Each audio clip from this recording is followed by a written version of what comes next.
السلام علیکم ورحمۃ اللہ وبرکاتہ. الحمدللہ رب العالمین والصلاة والسلام علی رسولہ الکریم اما بعد. فاعوذ باللہ من الشیطان الرجیم. بسم اللہ الرحمن الرحیم. انما یأمرکم بالسوء والفحشاء وان تقولوا علی اللہ ما لا تعلمون. محترم سامعین اکرام، اللہ تبارک و تعالی ہم کو زندگی گزارنے کا طریقہ سکھاتا ہے، شریعت کے ذریعے ہم کو آداب اور اخلاق سکھاتا ہے.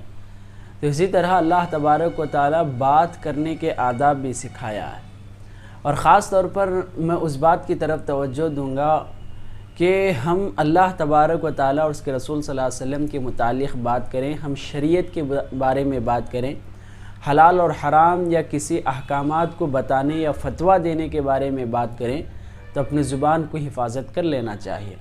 اس وجہ سے کہ اللہ تبارک و تعالی اس آیت میں کہتا ہے، جو میں آپ کے سامنے تلاوت کیا، کہ شیطان آپ کو وہ باتیں کہنے کا حکم دیتا ہے جو آپ نہیں جانتے ہوں، یعنی بغیر علم کے فتویٰ دینا اور بغیر علم کے کوئی حکم بتانا یہ ہمارے لیے جہنم کا سبب بنتا ہے. اسی وجہ سے اللہ کے رسول صلی اللہ علیہ وسلم نے حدیث میں کہا کہ کوئی بندہ مجھ پر ایسی بات کہے جو میں نہیں کہا ہوں، یعنی اللہ کے رسول جو بات نہیں بتایا، ایسی بات انسان اگر کہے فَلْيَتَبَوَّأْ مَقْعَدَهُ فِي النَّارِ، اس نے اپنا ٹھکانہ جہنم میں بنا لیا. تو اس طرح ہمارے لیے اللہ اور اس کے رسول نے ہم کو یہ نصیحت سکھائی ہے کہ ہم زبان کو لگام دیں اور اس کی حفاظت کریں. اور اللہ کے رسول نے ایک حدیث میں بھی بتایا ہے کہ زبان کی وجہ سے کئی بندے جہنم میں پہنچ جائیں گے.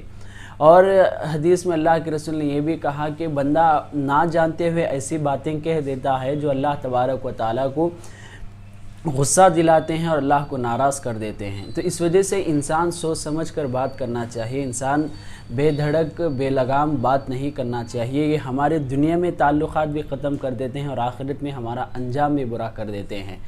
جس خاص طور پر ہم اللہ اور اس کے رسول کے متعلق احکامات کے متعلق اپنی زبان کی حفاظت کریں. اب اگر جو ہم جس چیز کے بارے میں علم نہیں اسے کھلم کھلا ہم بات کہہ دینا چاہیے کہ ہم کو اس کے بارے میں علم نہیں ہے. تو اسی طرح کا معاملہ باز رحمہ اللہ کے بارے میں بھی باز رحمہ اللہ کے ساتھ کئی مرتبہ پیش آیا ہے. یہی ویڈیو آپ کے ساتھ میں شیئر کرنا چاہتا ہوں کہ باز رحمہ اللہ کو جب کسی چیز کا علم نہیں ہوتا تو کس طرح اس کے ساتھ معاملہ کرتے تھے اور کس طرح جواب دیا کرتے تھے. تو چلو ویڈیو ملاحظہ کریں گے. تو چلو شروع کرتے ہیں. بسم اللہ. يقول في سؤاله الثاني: ما الحكم في قولي وجه الله عليك تفضل معنا، أو وجه الله عليك اعمل هذا الشيء، أو جاه الله عليك، أو أن عليك وجه الله، ونفيدكم أنها عادة منتشرة في الجنوب من المملكة، أفيدونا وفقكم الله. لا أدري في الوقت الحاضر، لا أدري، وسوف أدرسها إن شاء الله. أما الآن فلا أدري، لكن سوف أدرسها وأنظر فيها وتكون في وقت آخر إن شاء الله. يكون جواب عنها في وقت آخر، وأنت أيها الأخ لا تذكرني بها إن شاء الله. إن شاء الله. وعيد البحث، وعيد النظر فيها إن شاء الله. إن شاء الله. تو باز رحمہ اللہ سے سوال کیا گیا کہ وجہ اللہ الیک الیہ وجہ اللہ، اس طرح کے الفاظ استعمال کرنا کیسا ہے. جیسا کہ ہم صحابہ اکرام کا نام لیں تو رضی اللہ عنہ کہتے ہیں، اولیاء اللہ کا نام یا تابعین ہمارے اسلاف کا نام لیں تو رحمہ اللہ کہتے ہیں. یعنی جو لوگ انتقال کر چکے ہیں ان کو رحمہ اللہ کہتے ہیں، اور جو لوگ موجود ہیں ان کا نام لیں تو حفظہ اللہ کہتے ہیں. اور جیسا کہ انبیاء علیہ السلام کا نام لیں تو علیہ السلام کہتے ہیں، رسول اللہ کا نام لیں تو صلی اللہ علیہ وسلم کہتے ہیں. اس طرح وجہ اللہ الیک الیہ وجہ اللہ کا لفظ استعمال کرنا کیسا ہے. تو باز رحمہ اللہ نے کہا کہ لا ادری، مجھے اس بات کا علم نہیں ہے. ہاں انشاءاللہ بعد میں یہ سوال ضرور کریں، میں ضرور اس کے بارے میں بتاؤں گا. فی الوقت مجھے اس کا علم نہیں ہے. اگلے بار خاص طور پر اسی آدمی سے جو سائل یہاں پر بیٹھے ہیں، اسی آدمی سے باز رحمہ اللہ کہتے ہیں کہ آپ ہی یہ سوال خاص طور پر یاد رکھیں، پھر بھی ایک مرتبہ آپ مجھے یہ سوال کریں، اس کے بعد میں انشاءاللہ اسے بتانے کی کوشش کروں گا. اس طرح باز رحمہ اللہ نے اس کا جواب دیا. اور ایک واقعہ اسی طرح کا پیش آیا ہے تو چلو وہ بھی دیکھ لیں گے.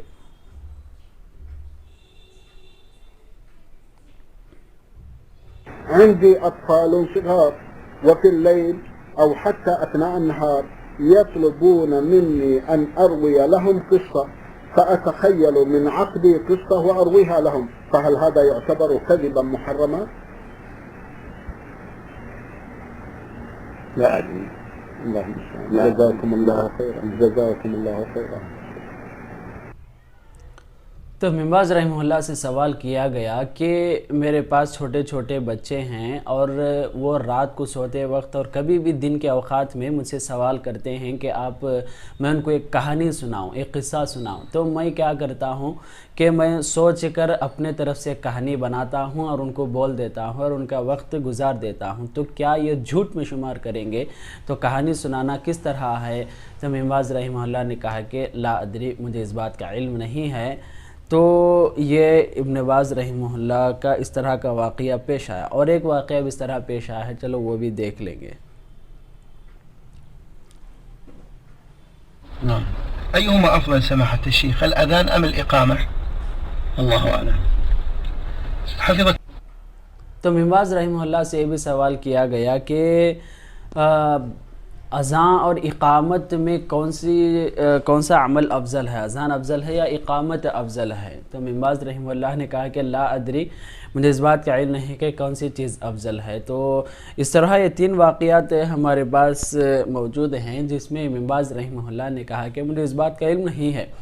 اور یاد رکھو کہ ممباز رحمہ اللہ جو اس وقت سوال کیے جاتے تھے اپنی زندگی میں، اس وقت وہ سارے سعودی عرب کے مفتی تھے، سارے سعودی عرب کے مفتی تھے، اور سارے عالم میں اس وقت ان کو علامۃ الدہر کا لقب ملا تھا کہ وہ سارے زمانے کے علامہ ہیں، بہت بڑے عالم ہیں.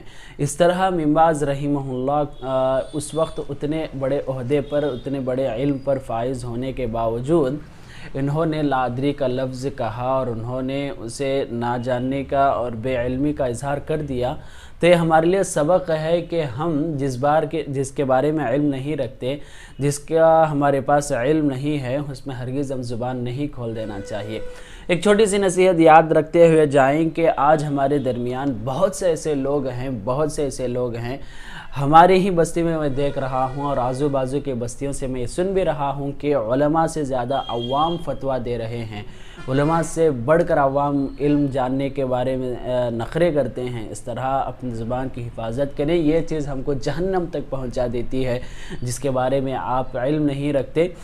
ایک بہت ہی مشہور مقولہ ہے، جیسا کہ نیم حکیم خطرے جان، نیم اللہ خطرے ایمان، کہ انسان آدھا پڑھ لیتا ہے جس کی وجہ سے دوسروں کے ایمان کو خطرہ ہے.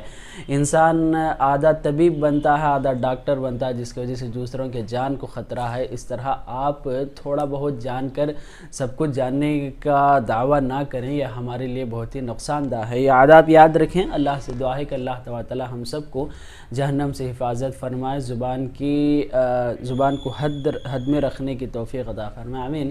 السلام علیکم ورحمۃ اللہ وبرکاتہ.